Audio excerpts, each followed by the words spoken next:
দীর্ঘদিনের উত্তেজনা, সংঘর্ষ, কূটনৈতিক টানাপোড়েনের পর অবশেষে খুলে দেওয়া হয়েছে পাকিস্তান আফগানিস্তান সীমান্ত। টরখম ও চমন সহ প্রধান সীমান্ত পথগুলো দিয়ে আবারও পণ্যবাহী ট্রাক, যাত্রী ও বাণিজ্যিক যানবাহন চলাচল শুরু হয়েছে। দুই দেশের মধ্যেই সাম্প্রতিক সামরিক সংঘর্ষের পর সীমান্ত বন্ধ থাকায় কয়েক হাজার মানুষ সীমান্তে দুই প্রান্তে আটকা পড়েছিল। ফলে মানবিক সংকটের পাশাপাশি উভয় দেশের অর্থনীতিতেও নেতিবাচক প্রভাব পড়ে। এখন সীমান্ত খুলে দেওয়ার স্বস্তি ফিরেছে সাধারণ মানুষের মাঝে।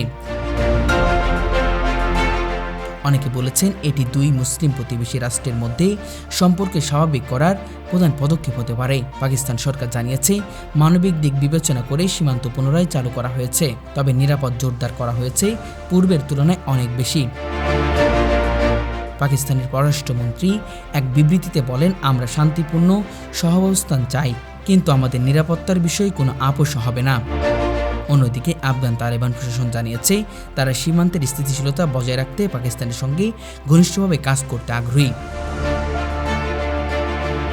তালেবান মুখপাত্র বলেছেন, আমরা চাই সীমান্তে শান্তি ও স্থিতিশীলতা বজায় থাকুক, যাতে উভয় দেশের মানুষ বাণিজ্য ও যাতায়াতে স্বস্তি পায়।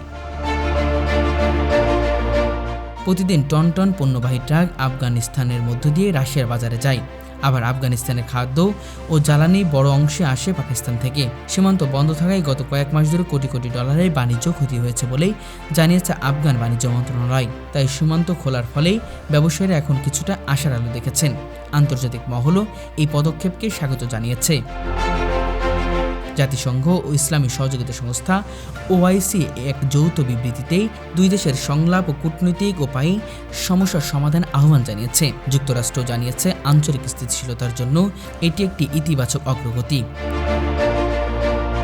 সীমান্ত খোলা যদিও একটি ইতিবাচক পদক্ষেপ, তবে এটি কেবল শুরু। পাকিস্তান আফগানিস্তানে তাদের দীর্ঘদিনের অবিশ্বাস, নিরাপত্তা উদ্বেগ এবং রাজনৈতিক মতবাদের সমাধান না করলেই স্থায়ী শান্তি আসবে না।